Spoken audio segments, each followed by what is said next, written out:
Külək danışır daşlarla, sükut gizlədir sirləri. Bir zirvə var uzaqlarda,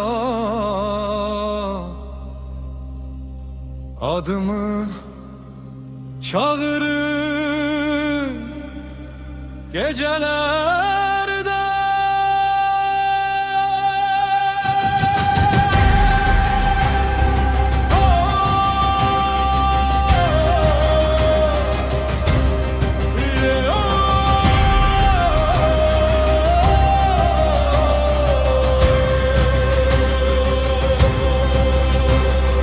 Karlı yollar izimi örttü, ayak seslerim duman içinde.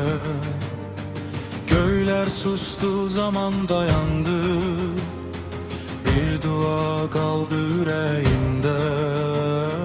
Taş divarlar yattaş kimidir, efsaneler yatır derinde.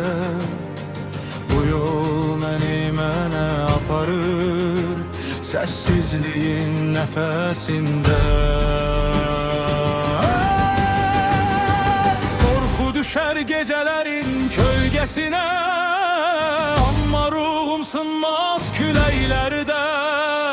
Bir zirve var talihimde, adım yazılıp semalarda.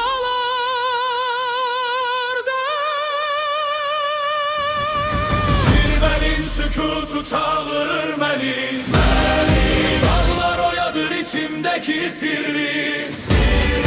Sesler susar, ruh danışar, köyler altında tek men kalar. Zirvenin sükutu, adımı pıçıldar küleyler. Yıkılsam belə qalxaram mən, dağlar qədər, sonsuz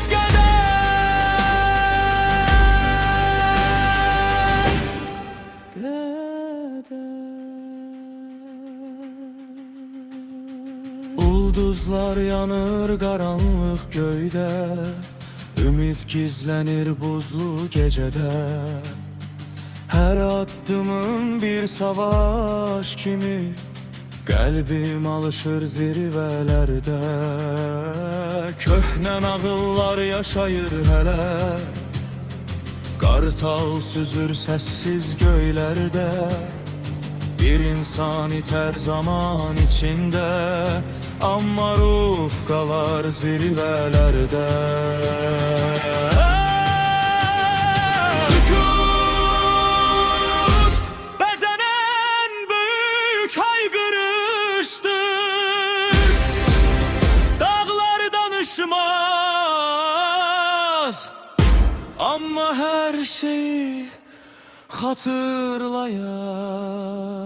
Zirvenin sükutu çağırır beni, ruhum alışır sonsuz gibi. Göylere eğiler adımlarıma, küller döner dualarıma. Zirvenin sükutu, ebedi kalar yaddaşlarda.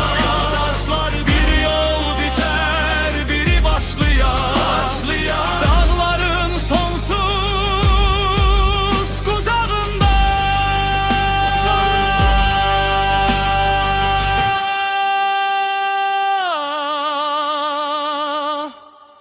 küle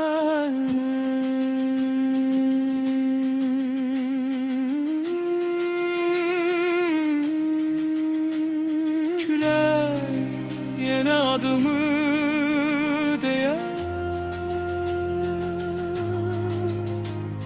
Zirve ise susarak dinler.